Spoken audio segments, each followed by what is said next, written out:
Now, Paul, boy, they had it tough in those days.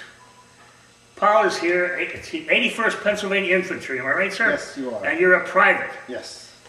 And he's going to tell you how life was in Civil War as a Pennsylvania private.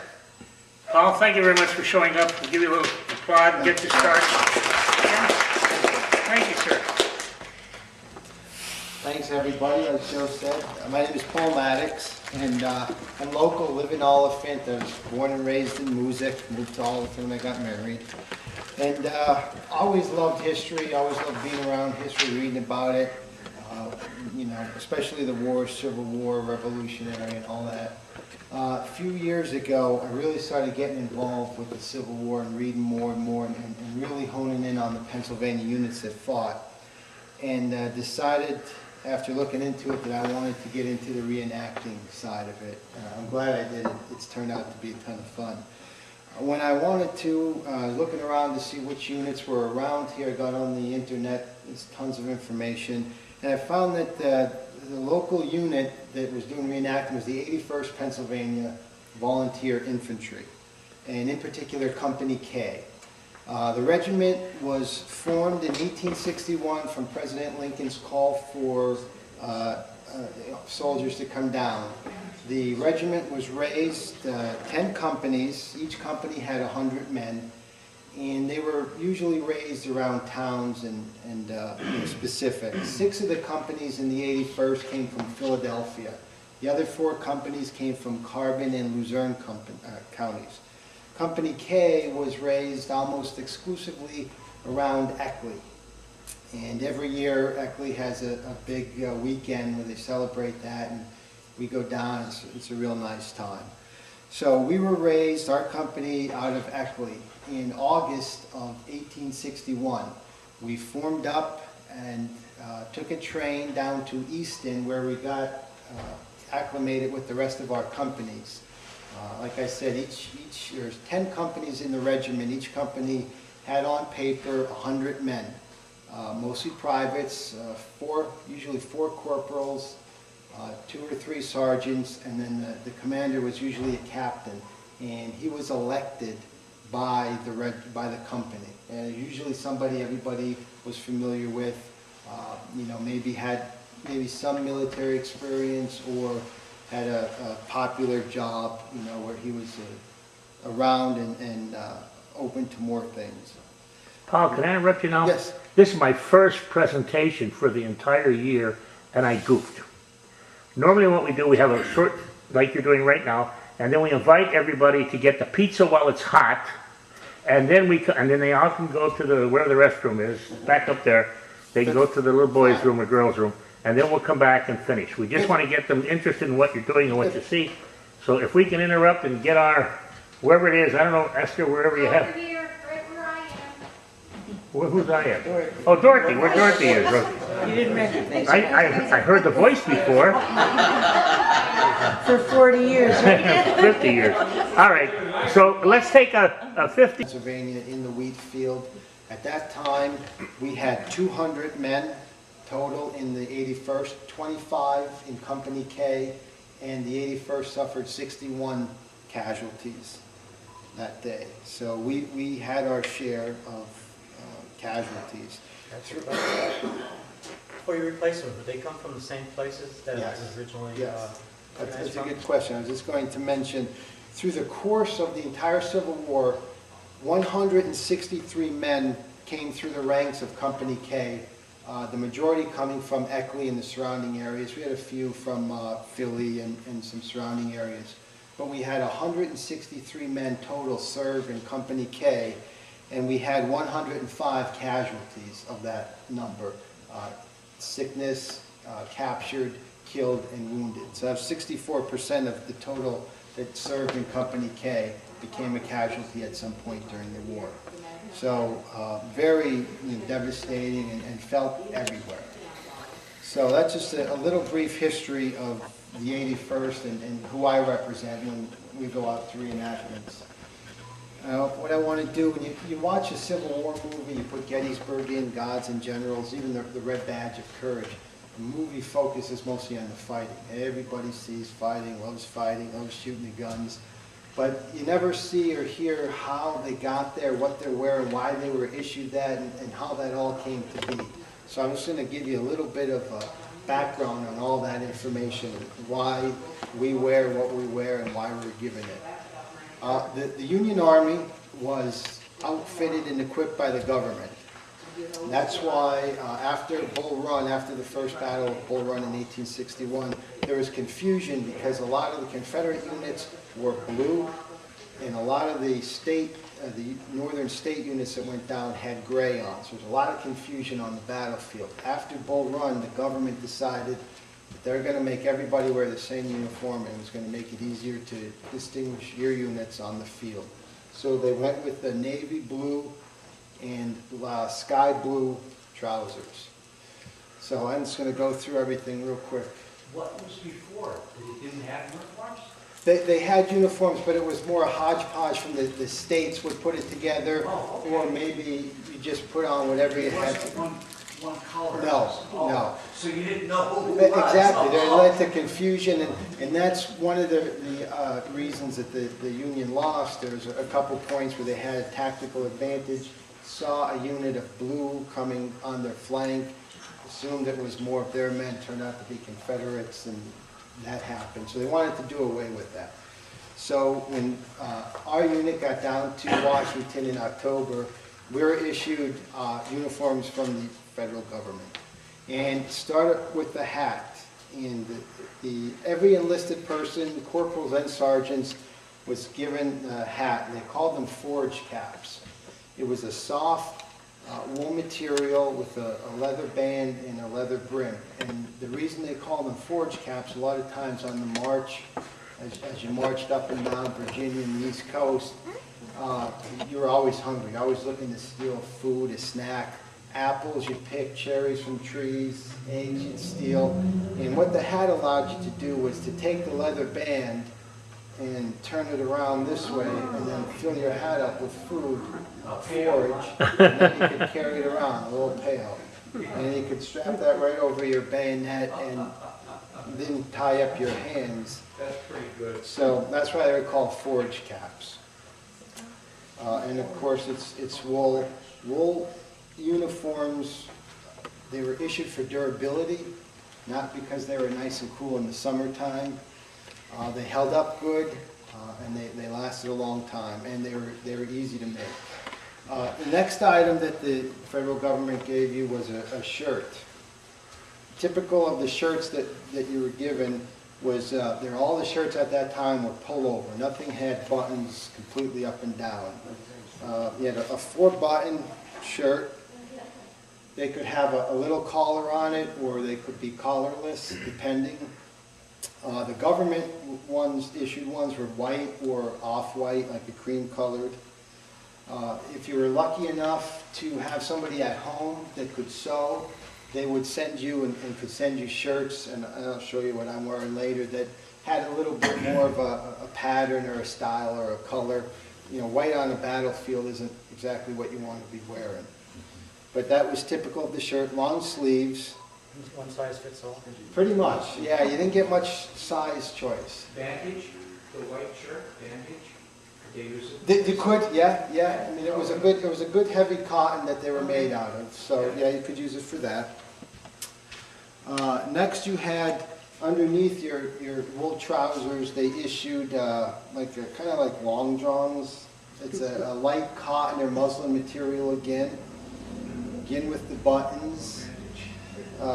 And I always had this little V-cut in the back to help with sizing. They didn't care too much about size. You got something and you hoped that it was, your size or something you could wear with some rope. This is real comfortable reenacting to wear under the wool pants. They get a little bit itchy, a little bit hot. So it's nice to have these on. And again, have issued those. Then you were given your socks. Very important, keep your feet dry and comfortable in your shoe. They were wool or cotton. These are a thinner cotton pair.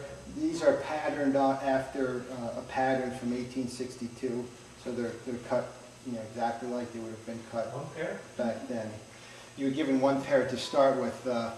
For all of the uniform items, the North especially was able to make good throughout the war on issuing replacement items. So you got, once a year you're issued an extra pair of trousers and shirt and socks and boots especially. So they made good on it.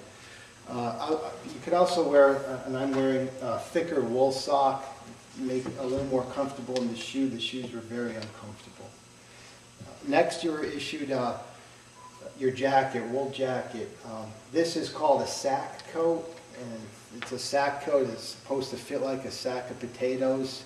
Loose, long, comfortable, not much to it.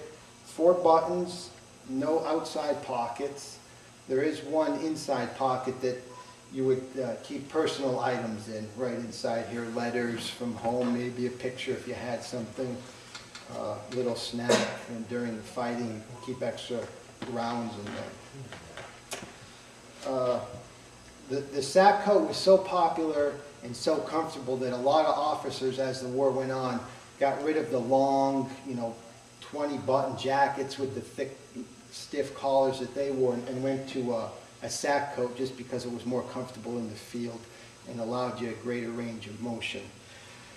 In camp, one of the things that you could do, you could get comfortable if you weren't on parade or during drill, but you were required, because of the morality of the time, you keep your jacket on, you could unbutton it up to your neck button. This was acceptable in camp to be comfortable and to do some work in. Next, we had the wool trousers. No belt. You were issued braces to keep them up, suspenders. And you had 2 front pockets, again, that you could keep snacks, food, and any personal items in as well. No back pockets or anything like that. And then the shoes, the brogans that they were called during the Civil War, was just 2 pieces of hard leather sewn together on a leather sole, sized. When you went through the line, you hoped you got something that was similar to the size you needed so that you didn't have to go and find somebody to trade with. And the shoes at the time of the Civil War, they didn't make right or left. You got 2 pair of the same, and just by putting them on and hopefully remembering which one you put on which foot would form after they got wet and dry and weathered to that side. So it was a one size shoe. It made it good if you had to get a replacement on a battlefield. You can just grab any shoe. It didn't have to be a right or a left. And unfortunately, a lot of times you could go to the medical tents when the doctors were performing their amputations after a battle, and go to the pile of feet or legs that were usually outside the tent and look for a shoe or a boot there as a replacement. So it Did you did have have... a leather, a metal heel? Yeah, a lot of times you could opt for a metal heel plate, and it just allowed your shoe to last a little bit longer. It's especially important for reenactment because you're on a lot of pavement now that they didn't have back then, roads and sidewalks and stuff like that. Not too probably. Yeah. How So long it- did a good pair of shoes usually last? In the Civil War, to get your issued brogans, if you could get them for about 8 to 10 months, that was with all the marching and the weather, you were doing pretty good. And typically, you were issued every 6 months if the supply could catch up to you, a new pair of shoes. Very uncomfortable at first, but once they're broken in, they're a comfortable shoe, so you'd like to keep them as long as you could. Usually there were sutlers that traveled with the unit, and you could go there if you were really comfortable with your shoes, and maybe they could doctor them up if they needed new soles or something, and try and keep them as long as you can. So basically, this is the standard issued uniform that the government gave. Everybody was outfitted in Company K. We all had the same uniforms, looked exactly the same. Besides the uniform, you were given some equipment and then your personal items. Also your tent. Everything that you see here that was issued to the Civil War soldier, it was your responsibility to carry it. Once we left Washington, Company K and the 81st didn't travel on train at all. We marched everywhere we went, with the exception of a few boat rides down the Potomac and back up again. So When we left Washington in high spirits and, full of vinegar and ready to go, we didn't mind carrying everything in our backpack and our shelter half and our gum blanket and our, wool blanket and extra clothes. By the time you got done with your first battle, you were getting rid of as much stuff as you can. And basically you just wanted to carry this, the equipment, and your rifle. And that was enough weight. You didn't want to get bogged down marching all over Virginia with a frying pan and a shelter half. It was summertime. What do you need a tent for? You'd sleep outside. So as the Union Army moved, you could usually tell where they went just by following the trail and seeing all the accoutrements left on the side and all the equipment left on the side. And later on, if you want to come up, you can just see some of the personal items that I use when I go reenacting. Now, each soldier was issued one half of a dog tent, a shelter half, and it was up to you if you wanted to have a tent. When you stopped for camp, you would find a buddy in your company. You would button your two halves together and get a tent. You'd get some sticks from nearby, cut them down, set them up, drape your canvas tent over it, and you're set to go. Reenacting now, I can't imagine how uncomfortable it had to be to put two people in this tent. The tent is 68 inches long, so at the Civil War time it fit, but if you're a little bit taller today, you either have to put your head or your feet out and make that choice. And then you were issued a gum blanket, which is a piece of canvas, hard black on one side, that you would put down on the ground when you slept to keep the moisture from the ground getting into your uniform. A lot of times what soldiers would do with their gum blanket would either cut a little slit in it and then use it as a poncho if it rains. You just drape it over and keep as much of your uniform dry as you can. Anybody that's ever gotten wool wet, you know that it doesn't dry very well. It's heavier and Stinks. stinks, a little bit of an odor to it. As far as the equipment goes, and this is kind of important besides the uniform, because this is stuff you use every day. You were issued a cartridge box. Cartridge box was where you kept your cartridges. Usually black leather, big US buckle on it, latched underneath so when you ran it didn't flip the top open and you'd end up losing all your rounds. When you opened the first flap, there was another flap inside, and this helped to keep rain off your cartridges. You didn't want wet gunpowder. You flipped that up, and then you got your rounds. There were two tins inside that you would keep your rounds in. A cartridge box would hold 40 rounds, so whenever you were marching, you always had 40 rounds. The front pouch right here, you would keep any kind of tools or cleaners for your gun or any, round paper in here. So you kind of use this to carry all your rounds. Why do you call them cartridges? They're not. No, that's what they called them back then. They referred to them as cartridges back in the day. That's before their time. And it's got the eagle brass plate on it. If you were right-handed, you wore your cartridge box to your right side, kind of over the back of your hip. The next item you'd put on would be your issued belt with the U.S. issued belt buckle. On the belt, you kept your bayonet and you kept your cap pouch. Okay, put that on. The reason this went on over your cartridge box was once you got this on, if you ran or anything, by keeping the belt on, it kept your cartridge box in place so that when you had to stop and look for a round, you didn't have to feel where it moved to. You knew it was always going to be right there. You would make sure then that your cap pouch was right in front to the right down here, and then your bayonet hung on your left side. So that as you're watching the enemy or watching anything else, you didn't have to look to see where anything was. You could load just by feel.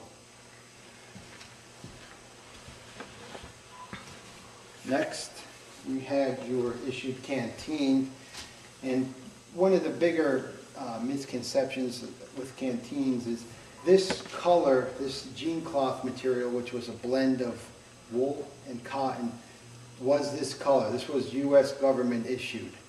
Only late in the war did they go to a blue, and it was a navy blue. But typically, when canteens were first issued, it was covered with this brown material. It had a leather or thin cotton strap and a cork stopper. And it was stainless steel, or it was tin rather, held together, the two halves held together with beeswax. And You say 10? tin, yeah. So you had your canteen. And then the last item that you were issued with was your haversack, which again was a canvas material painted with a tar, again to keep it waterproof. On your haversack, this was used to carry all your food rations. When you left camp and you were going on a campaign, you were typically issued 3 days ration. That could be pork, coffee beans, maybe a handful of vegetables. Everything you had went into your haversack. And after a while, they would develop a very nice odor from all of the food. You had your tin cup, which you carried everywhere. You know, basically, this equipment is what you made sure you kept all the time. So you can always get water. The tin cups were nice because you could put them right in the fire, and nothing would happen, and cook. As long as you kept liquid in there, you could cook a little homemade soup or warm up coffee. You had your plate, which most of the time looked just like pie plates. That's what they were called. And these are nice because anything you ate, you didn't have to worry about spilling off the sides. They did make flat plates as well. It was kind of up to the individual soldier what you preferred. And then you had your silverware. This is one of the few items that I carry that's authentic to the time period in the Civil War. Where do you get your stuff, from Regimental Quartermaster? All different sites on the web. I've gotten some things from there. I have my 3-pronged fork, my knife, and then my spoon. So that was my setup for eating. Like I said, you would carry everything that you wanted to eat. All your food went into your haversack.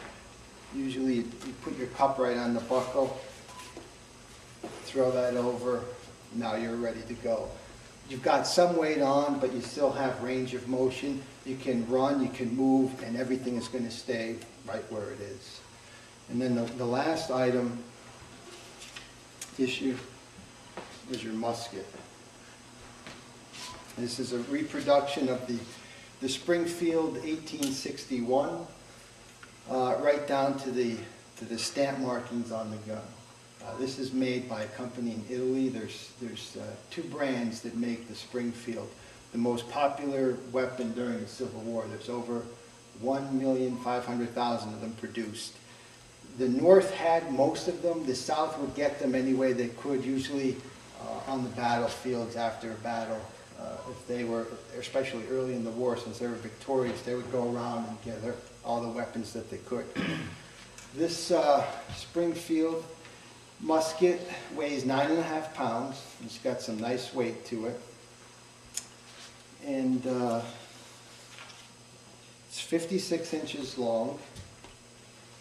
And this weapon is the first weapon that the government produced because it's rifled inside. It was accurate, and it gave greater distance than any weapon before it. It's the first gun that the government produced where they actually put sights on it. Prior to the 1861 Springfield, there weren't sights on mass-produced guns for the Army because they didn't have the range or the accuracy. The gun is set for 100 yards. You had a 300 and a 500 yard range sight on it as well. The gun was accurate to 300 yards for massed infantry. At up to 600 yards, you had a good chance of hitting either a horse or the man on the horse. So even though the weapon gave greater accuracy and distance, the movements of the men were still Revolutionary War. You still fought in a straight line, shoulder to shoulder. Now the gun that you were given when you got into camp, you were given some basic drill. And basically the thing you wanted to learn was how to march with it. There are a few commands, when you're marching 50, 60 miles, 9.5 pounds feels like 900 pounds at the end. So you would learn a couple different stands to march with the rifle, the musket. Typically when you fell in, when the first call was sounded on the bugle, and everybody got your gear on, and you looked for the corporal, he would be the first person. He would stand in line, and the command was then to fall in on the corporal. When you fell in, you carried your rifle at order arms, which was stocked on the ground and gripped between the second and third ring. The sergeant would then come down, have you address the ranks, where you would make sure that you were in a straight line and you were shoulder to shoulder with the people next to you.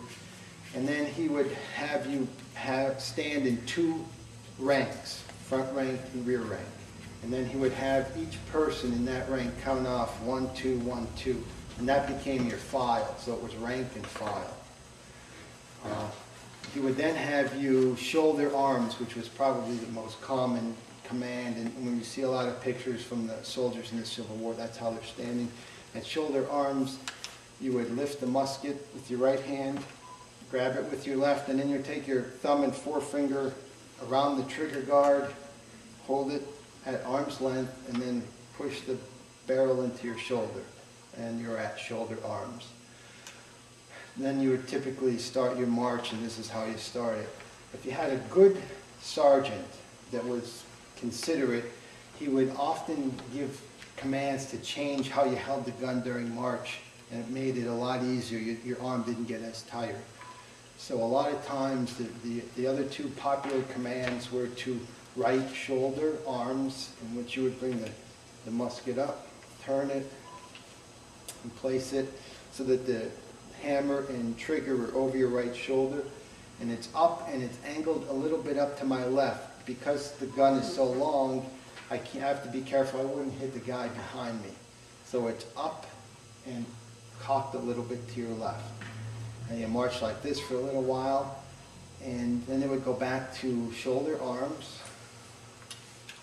And then the other command that they gave was to support arms, which was up in front of you, turned, and then placed so that your arm was underneath the hammer and supported the weight of the gun, and you did a rough V and held your hand here. If you go to Gettysburg, to the new visitor center in the cafeteria, there's a big picture above where you order your food. If you look up there, there's one of the soldiers is standing at support arms, and he's a little looser with the V.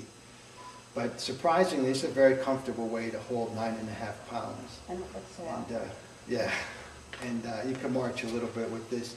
If you stayed at support arms for a while, you were allowed to bring your right arm over and give it a little bit of rest by grabbing the butt of the musket. And you go back down to shoulder arms and then order arms. How come years ago I used to see people with the bayonet up and with the bayonet on? When they marched, especially if you knew you were going into battle, the commander would give the order to put the bayonet on. What it was a kind of an intimidating factor. When you have a gleaming bayonet on your rifle and you have a line of 1,000 men in your regiment, it looks pretty impressive and pretty scary. Yeah, it does. And it gives you some nice reach as well. So when you're marching and you see the sun shining off a glistening bayonet. Now, you typically wouldn't want to go into a battle with the bayonet because it did hinder your loading procedure a little bit. So, but if you had to, if you knew it was going to be anything, you would keep it.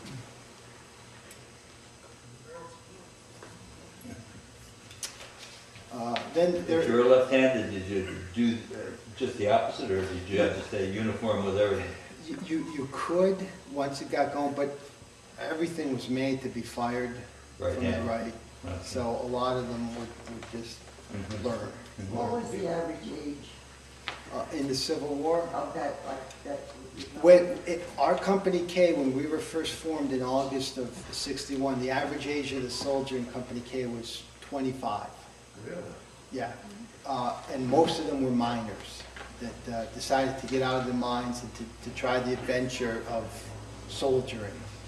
Right. The replacements that we got were older. Okay, as they started feeding replacements in. Did they have a lot of blacks in the unit? We didn't have any.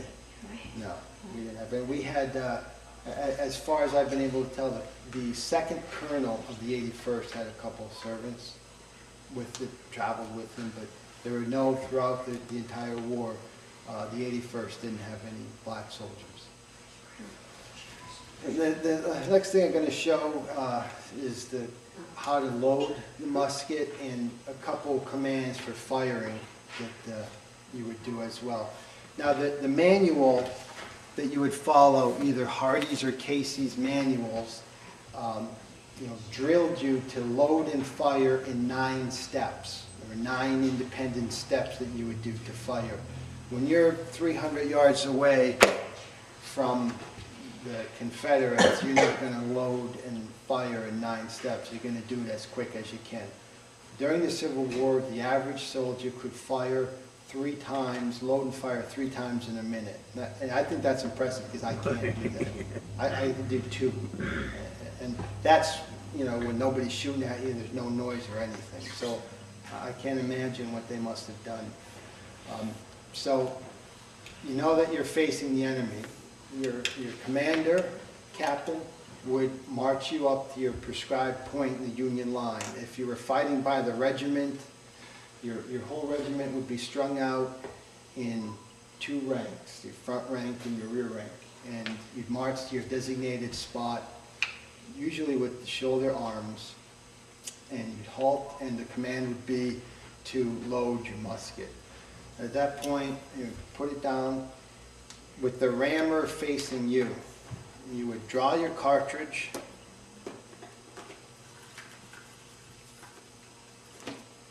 you'd bite the tip of the paper off, they were just hand tied, and you would pour the powder in. When we reenact and use black powder, we use between 65 and 75 grains. They used a little bit more during the war in Iran. And you would pour the powder in.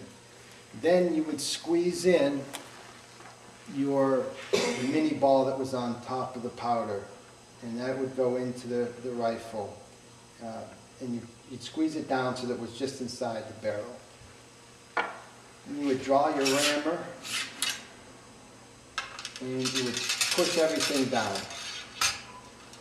When you were loaded, you'd have about that much of the rammer sticking out. You knew that you had a good compact load, and you'd take your rammer back out. Now, if you felt that you were going to be in a position where you're going to do some fighting and not around and march, instead of taking the time to put your rammer back in, you would just stick it in the ground in front of you so that it was easy to get to. You How weren't tight gonna, was that going down? Was it a hard push? yeah, it was a fairly hard push. The mini ball fit pretty tight. Now, there was a little bit of space. The Were they idea was, consistent in their size on the mini balls?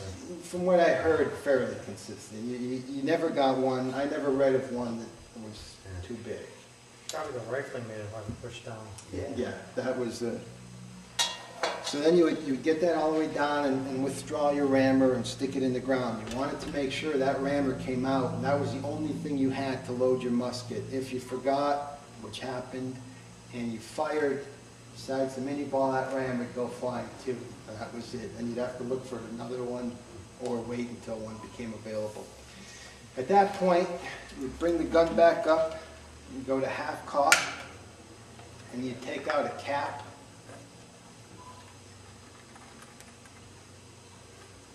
Which was brass or copper, and you put it on to the nipple of the gun on there. And the Springfield musket, when it was at half cock, there was no way that that would go off. It's the term going off at half cock. It wouldn't go off. So you put your cap on, and then you go back to shoulder arms to start with, because your captain, who was behind the line, walking back and forth, giving encouragement and giving orders, had no way to tell if you didn't do that, if you were loaded or not. By going back to shoulder arms, him standing behind you, once he saw everyone's musket come up, he knew that the company was loaded and ready to go. So you would stand and await the command to fire.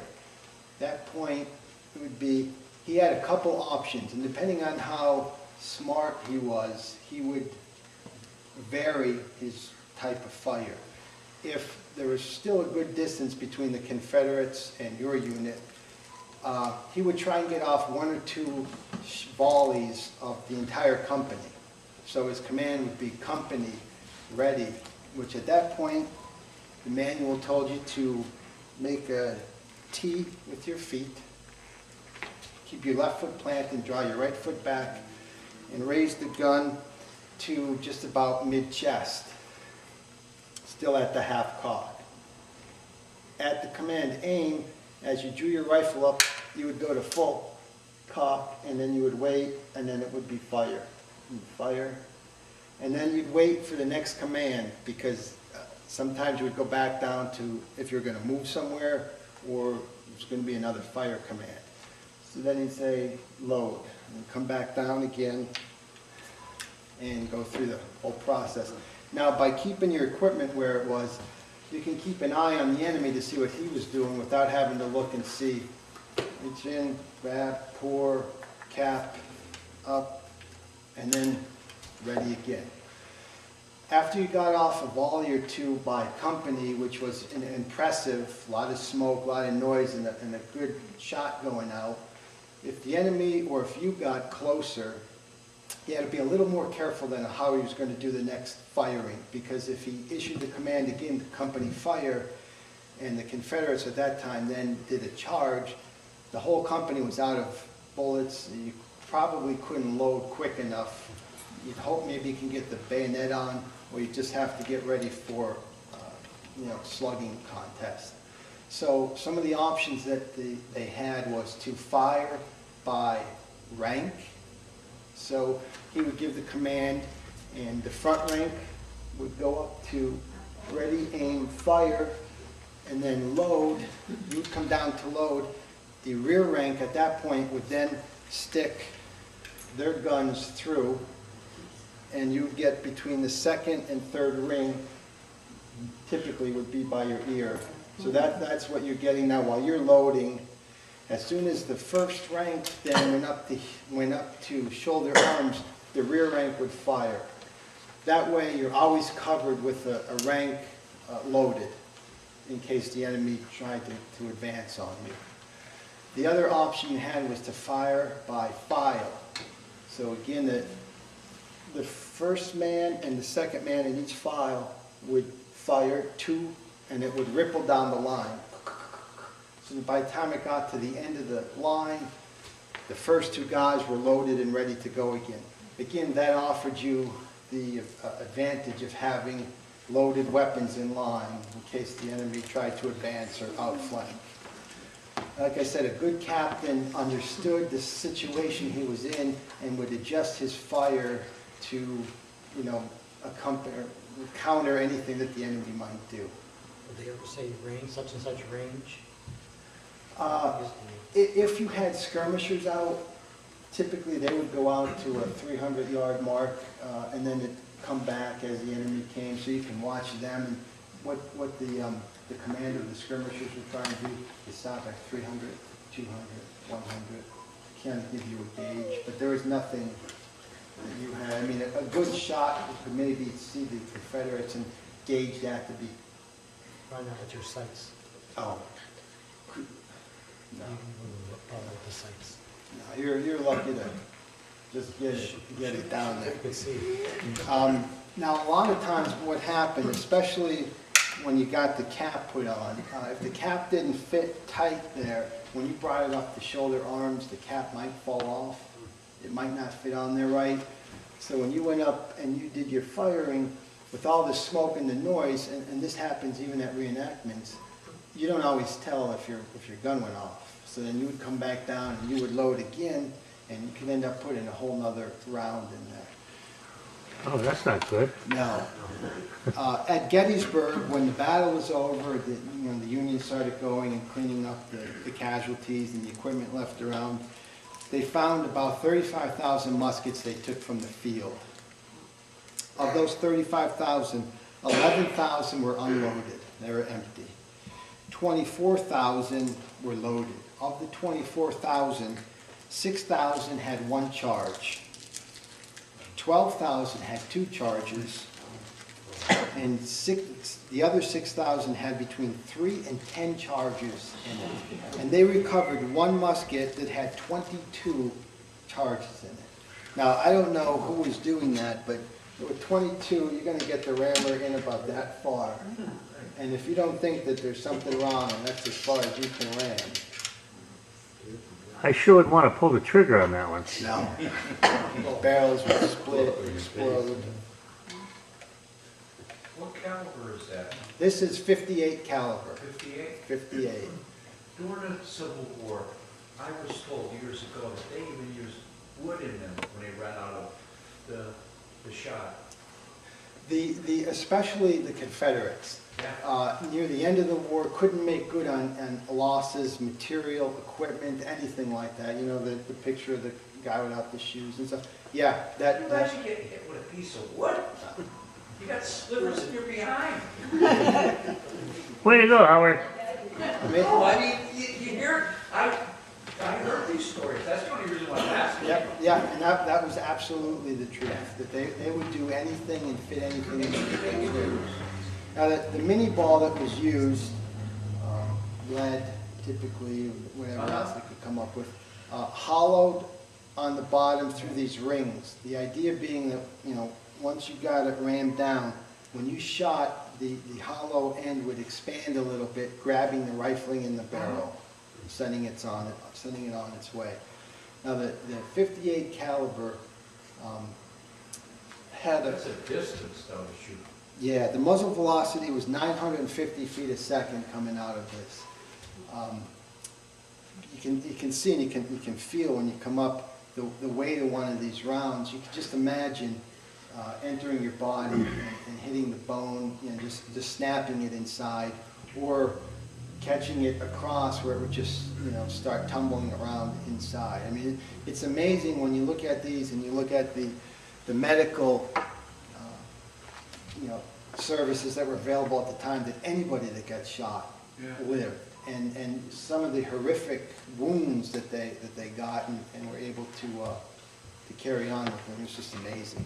They used round balls too, didn't They did, but they were phased out because they didn't give you as good of accuracy as the mini ball. And when the government, the North, started doing their cartridges, they went with the mini ball. So pretty exclusive. You'd still find that in the South, again, because you had the shortages as the war went on. You started going into your home stock or marching from your home. You took the rifle over the fireplace. May have been a flintlock, may have been a 69 smooth bore with the round ball, and that's what you did. Again, you try and grab something the first chance you had. Grab the cartridge, the caps, and continue from there. Like I said, the cartridge box held 40 rounds. If you knew you're going into battle, the Union soldier would carry between 60 and 80 rounds, and you would just shove them in any pocket, any space that you had. You'd fill your haversack up with them, your front pockets, your coat pocket, wherever you could. You want to carry as many rounds as you can. You want to be on the battlefield and have to rely on, using it as a baseball bat or even your bayonet. You want to make sure you have enough rounds to hold the enemy off. So, and if you were lucky, you were able to go through the whole war unscathed, you came home, you were discharged, you came home, and you went back to farming or whatever it was you didn't work in the mines. During the war, as a private in Company K, I was paid $13 a month. In 1863, that went up to $16 a month. So if I was lucky, I got paid every 4 months, kept a couple dollars for myself, and would send most of it home to supplement whoever I had left behind to pay for farming or clothes, food, anything like that. Didn't keep much of it at all. The Army was supposed to provide for everything you needed. So, that's- The officers didn't carry rifles, right? They No, had, the officer had a sword and a pistol. As a last-ditch item, the pistols were very inaccurate, very hard to load. The sword was ornamental at best. That's why during the fight, he would typically stand behind you and just he was a better target too. They, issue words of encouragement. Yeah, you didn't want the captain to stand next to you when you were fighting. So, like I said, everything that I carry is up here. Everything that I wear and use is authentic in the fact that it was patterned after patterns that still survive from the Civil War. My sack coat is the same sack coat that is on display at the Civil War Museum in Harrisburg. It was Have you shot that rifle? many times, yeah. Now, again, only in reenacting, so I'm only using 65. And the smoke and the smell and the feel, when you're packed, even if there's just 15 of us in a Have line. you tried it with the ammo in it? No? Why? You afraid to or what? Well, I'm working my way up to that.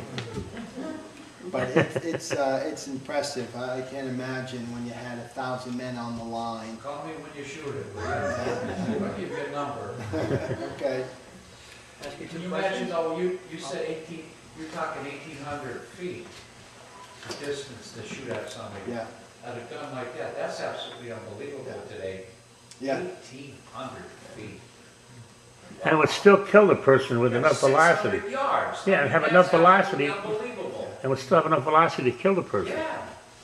When you think about that distance, wow, that's unbelievable. It's a big piece of lead too going down. Yes, it is. Is that a Damascus barrel? I don't know.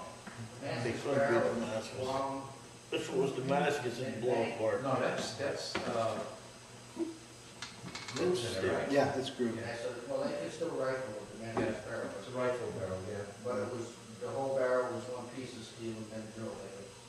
I don't know. Springfield, right? Yeah, Damascus Springfield. barrel was taking a piece of metal and wrapping it around an anvil and welding it as it goes. No, that's not Damascus, no. Did anybody know Frank Tedesco? Yeah. Yes. Well, when he went to school, probably around 1910, the Civil War veterans used to come in and tell him about their battles. Wow. And that impressed him very much, and he went to collecting those guns all his life. And he always wanted the best barrels. He used to have a little way of looking down the barrel. If it wasn't cleaned, or if it was fired and it wasn't cleaned, he wouldn't. He offered me what he had left before he died, but I had no interest in it, because I said I'd probably kill myself. His nephews. Oh, okay. Right. So what's a Damascus rifle? I don't understand. You just said it was, You start with a rod, a hard rod, and the blacksmith would get a strip of metal, heat it up, and he'd wind it along that rod, and he'd hammer it. A lot of your shotguns are Damascus barrels. You have to be careful, because they're made for black powder. They weren't made for the high powder. I guess that was black powder. yeah. The only thing you didn't discuss is how they see. There was so much smoke. You're looking, once you got the smoke, you were just firing in the direction that you started firing in, or if you happen to catch a flash, on the other side, that's what you aim for. At that point, you're firing with the noise. You're just going through the motions. So this outfit you were with had like 1,000 men when they started, and as you said, through all these things happened, so that there were only 200 and some Yep. soldiers at the end. Yep. Were these guys, what would they do if the guy next to them got shot? Or if, like you said, you didn't have the captain standing next to you, but You would just, I mean, you hope you had the nerve to just stay there and keep firing. you weren't required to give any aid or anything else. Your No, job was no. just to keep shooting at the enemy. Keep shooting. Now, if he was a, someone that was a dear friend from home, you would maybe try and help if you could, but during the heat of the battle, you just had one thought, and that was, if you were firing enough, maybe you were gonna be spared. And if these guys could load 3 times in a minute, I mean, they'd go through those 40 rounds in no time. Yeah, typically in 12 minutes, you could empty your cartridge box. I was looking at your mess kit. That knife is pretty dull. It's like a butter knife. Do you Right. have to carry like a pocket knife or something? Yeah, I have a pocket knife. A lot of times they would get rid of the pocket knife and the butter knife and just carry like a steak knife today, like a sharper knife, and use it for both items. Sometimes they would have hatchets too. The other question I had, there's nothing on you that says you're from the 81st. If you ever got mixed up in another group, how would you tell the unit? During the Civil War, you were given badge to signify the corps you were in, and then typically you would have 81 sewn, maybe on the top of your forge cap, maybe on your canteen. But not on your sack coat or anything? No, and because of reenacting, the 81st is part of a bigger unit called the Mifflin Guard, and we have units, we have the 33rd New Jersey, the 26th Pennsylvania from Philadelphia. We get together with a lot of units. Because we might portray a different unit, we typically don't sew any permanent unit markings on so that we can fit it in another unit. But in the Civil War, you would have had Yes, something. yeah, and especially the corps badge to signify, where you belong, where your unit was. We were the 81st Pennsylvania was the 2nd Corps, 1st Division. At Gettysburg, we were under Hancock's Corps. Would you have dog tags or anything to identify the soldiers? No, a lot of the soldiers did, because after the first couple battles, and they saw what happened to people that died, somewhere inside their uniform they would sew on a tag that had their name and where they were from, so that if anything happened, they would get returned to Eckley or wherever they happened to be from. But that was up to the soldier. They didn't have a standard issue of identification. So it's conceivable that many soldiers were killed without ever identifying their bodies. Yes, yes. Many times. And a lot of times, you were buried on the field you fell. Part of the Mifflin Guard is the 33rd New Jersey. They have a gentleman, 2 gentlemen that out of their own pocket are in Georgia getting the remains of 2 men from the original 33rd that fell in battle down there. They have the ancestors' permission, and they're getting their remains dug up to bring back to New Jersey.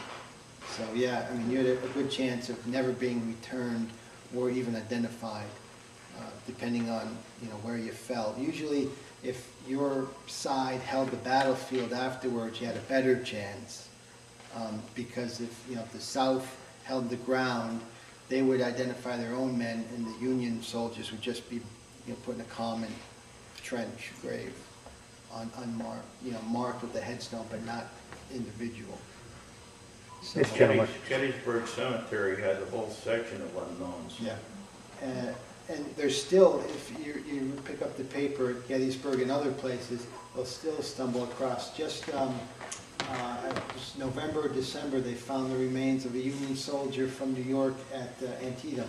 A guy happened to be walking through the field and saw something bent down, and bones had turned up. So yeah, I mean, there's a lot of unknown, and still finding people. Was the forge hat also called a kepi or something like that, K-E-P-I? A kepi was a little bit different. Didn't come out until the end of the war. It had a rolled top. It was shorter and firm. It didn't fill out like a forge cap. Okay. Typically didn't have a, yeah. Did it do the same thing, No. unfold as the parachute? bow was a little more armored or something, or? No, the kepis typically had more ornamentation sewn on, Oh. so officers, cavalry, artillerymen would go with the kepi, but the guy that's out there living off the land would try and keep a forage cap Mhm. for the practicality. Not much glitter, No, no. on the privates. But I like it, I like everything about it, it's a lot of fun. And the people you meet when you're out is, because everybody's got the same interest. So it's really neat at night just to sit around. What did you use to brush your teeth? Good question. We had a lovely bone-handled toothbrush with more bristles than you could brush a horse's mouth with that. And then the toothpaste was actually powder. And it smells good, it's minty. You'd put a little bit of powder in your hand, dump a little water from your canteen, get a paste, rub your toothbrush in it, get it on your bristles and brush. Want to brush your teeth? No, so what's that silver thing? This, Yeah. a lot of, if you had small personal items that you wanted to keep from getting bent, like Tylenol or anything for reenacting, anything original that they had small, they'd keep in tins, cigars in this one. Anything that was small that might get bent or broke, if you stuck in a pocket, you could keep in a tin in your knapsack, and keep it from getting... Your Rolex, let's say. Yeah, exactly. And what did you also use to keep yourself in the Like, what do you... If you were lucky, someone from your company maybe would play harmonica, maybe a banjo, if they, especially early in the war when they would still carry it, a fife, cards, very popular to play cards during the entire Civil War. That was popular, especially at payday. And they smoked, I guess, that tobacco and... Yep, and coffee. Coffee, huge. Anytime you stopped, there was fires going and people making coffee. And what did you read to? If we were, near Washington in a safe camp, we would have people come down and they would bring newspapers so you could catch up on what was going on. Letters, if you're lucky enough to get letters from home, you can read those and keep them in your pocket. Maybe, read them 50 times every time you had a chance to take it out. What about a Bible? Yes, if you had a Bible or a prayer book or anything like that, you could read that too. I have one. There's a lot of times that, different religious groups would follow the troops and, distribute Bibles or prayer books or hymnals. And they would have services as often as they could. Anything else? You're welcome. They used to race lice. They put lice on the plates. There was a kid around the Civil War, and they said one guy was winning all the time. He used to heat the plate. And they'd run off fast when he was winning. Amazing. Yeah. Feel free to come up and touch, feel, anything you want, any other questions you want, but thank you for... Yeah, thank you very much.